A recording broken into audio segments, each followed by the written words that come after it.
దాచిన సొత్తు. పామర్రు అనే గ్రామంలో ధనికుడు ఒకడు ఉండేవాడు. అతని పేరు సుబ్బిశెట్టి. అతనికి 3 కూతుర్లుండేవారు. మగపిల్లలు లేరు. ఆయన అంతులేని ధనం కూడబెట్టాడని అందరూ చెప్పుకునేవారు. సుబ్బిశెట్టి రోజు బండి కట్టించుకొని 2 గంటల సేపు పొలాల మధ్యగా తిరిగి ఇంటికి వస్తూ ఉండేవాడు. ఆ ప్రకారమే ఆయన ఒకరోజు సాయంకాలం తన బండివాణ్ణి పిలిచి, శివ, బండి సిద్ధం చేయని అన్నాడు.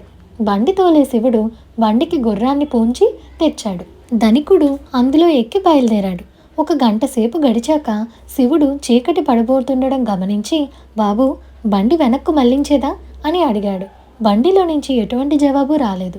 శివుడు బండి ఆపి తన యజమానిని పరీక్షించి చూశాడు. ఆయన చనిపోయినట్టు తెలుసుకున్నాడు. ఇంటి పెద్ద ఇలా ఆకస్మిక మరణం పాలయ్యేసరికి ఆయన భార్య, కుమార్తెలు గగ్గోలెత్తిపోయారు.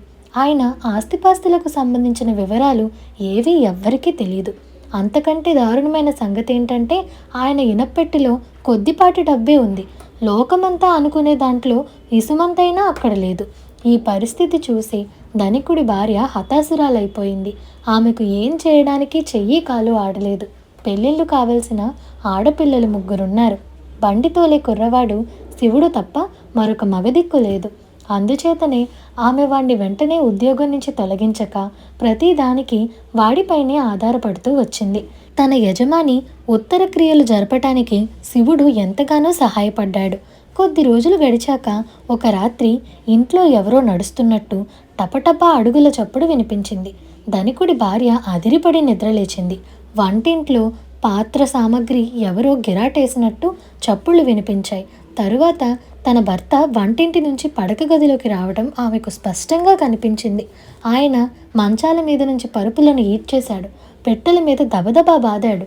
ఆ తర్వాత ఇంకో గదిలోకి వెళ్ళిపోయాడు. ఈ విధంగా తెల్లవారేదాకా ఇల్లంతా హోరెత్తించేశాడు. తెల్లవార్లు ఇంట్లో ఎవరికీ నిద్రలేదు సరికదా, ప్రాణాలు అరచేతిలో పెట్టుకుని కూర్చున్నారు. ఉన్న కష్టాలకు తోడు ఇల్లు దెయ్యాల కొంప అయిందని నలుగురికి తెలిసిపోతుందని ధనికుడి భార్య చాలా భయపడింది. తెల్లవారగానే ఆమె శివుణ్ణి పిలిచి రాత్రి జరిగిందంతా చెప్పి, నాయన, ఎవ్వరితోనూ చెప్పుకోవడానికి కూడా లేదు. ప్రతి రాత్రి ఆయన దెయ్యమై వచ్చి ఇలా ఇల్లు పీకి పందిరి వేస్తే మేము మరో చోటికి పారిపోవలసిందే తప్ప ఈ ఇంట ఉండలేం. ఈ అల్లరి తగ్గేదాకా రాత్రుల్లో నువ్వు కూడా ఇక్కడే పడుకుంటే మా ఆడవాళ్లకు కాస్త ధైర్యంగా ఉంటుంది అని అన్నది. దానికి శివుడు, బాబుగారు దెయ్యమయ్యారా? కోరికలు మిగిలిపోయిన వారు దెయ్యాలవుతారంటారు. భయపడకండి, ఈ రాత్రి నేను కూడా మీకు తోడుంటాను అన్నాడు శివుడు. ఆ రాత్రి అతను ఇంట్లో వాళ్ళ పడక గదిలోనే ఒక మంచం కింద దాక్కున్నాడు. రాత్రి దెయ్యం రానే వచ్చింది. అది యథావిధిగా వంటింట్లో నుంచి ప్రారంభించి భయంకరమైన చప్పుళ్ళు చేస్తూ చిందరవందరగా వస్తువులన్నీ ఇల్లంతా చిమ్మేస్తూ తెల్లవారుదాకా తిరిగింది. తెల్లవారగానే శివుడు ధనికుడి భార్యతో, భయపడకండమ్మా, అయ్యగారు ఇలా చేయడానికి ఏదో కారణం ఉండే ఉంటుంది. తెలుసుకునేందుకు ప్రయత్నిస్తాను. మీరు ఈ రాత్రికి మా ఇంటికి వెళ్ళి పడుకోండి. నన్ను ఒంటరిగా ఇక్కడ పడుకోనివ్వండి అన్నాడు శివుడు. ఆ రోజు రాత్రి యజమాని ఇంట్లోనే శివుడు పడుకున్నాడు. రాత్రి 1 జాము గడిచాక దెయ్యం వచ్చి అరుగు మీద, అలమారాలోనూ పేర్చిన గిన్నెలు వగేరా అన్నీ చిందరవందరగా చిమ్మసాగింది. శివుడు కూడా తనకు అందుబాటులో ఉన్న మూతలు, గరిట్లు విసిరేశాడు. దెయ్యం ఇది గమనించి అతని కేసి తిరిగి, నువ్వురా శివ, ఏం చేస్తున్నావు ఇక్కడ అని అడిగింది.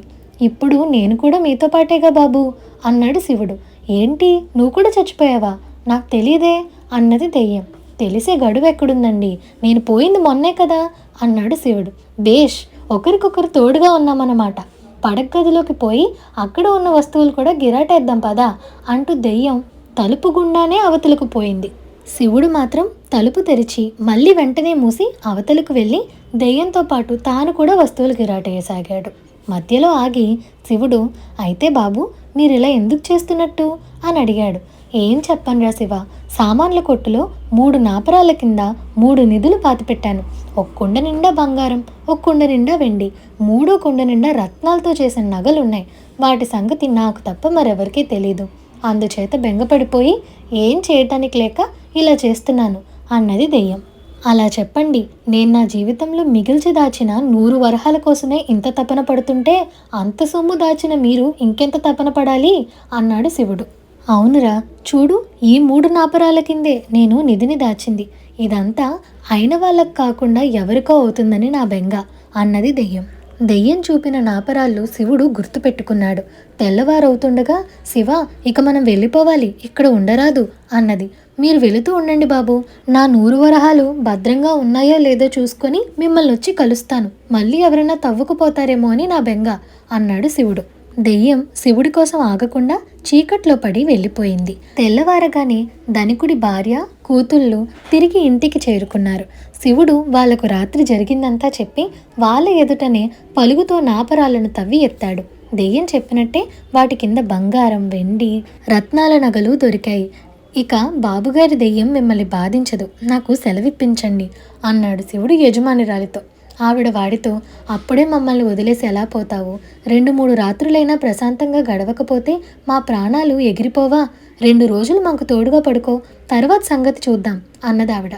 శివుడు 2 రోజులు వాళ్లకు తోడుగా పడుకున్నాడు. దెయ్యం ఆ ఇంటి ఛాయలకు వచ్చినట్టు కూడా కనపడలేదు.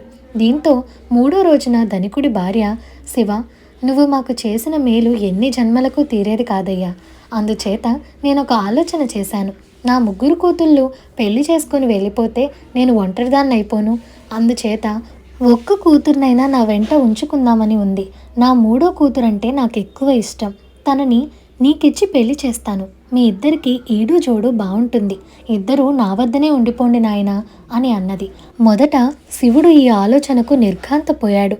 కానీ తన యజమాని ఆఖరి కూతురుకు తనంటే చాలా ఇష్టమని తెలిసిన మీదట పెళ్లికి ఒప్పుకున్నాడు. ధనికుడి భార్య తన పెద్ద కూతుర్లిద్దరికీ మంచి సంబంధాలు చేసి కాపురానికి పంపించింది. శివుడు 3వ పిల్లను పెళ్లి చేసుకొని ఆమెతో పాటు ఆ ఇంట్లోనే ఉండిపోయాడు. ఇదండి ఇవాల్టి కథ. ఈ కథ మీకు ఎలా అనిపించిందో మాకు కామెంట్ సెక్షన్లో చెప్పండి.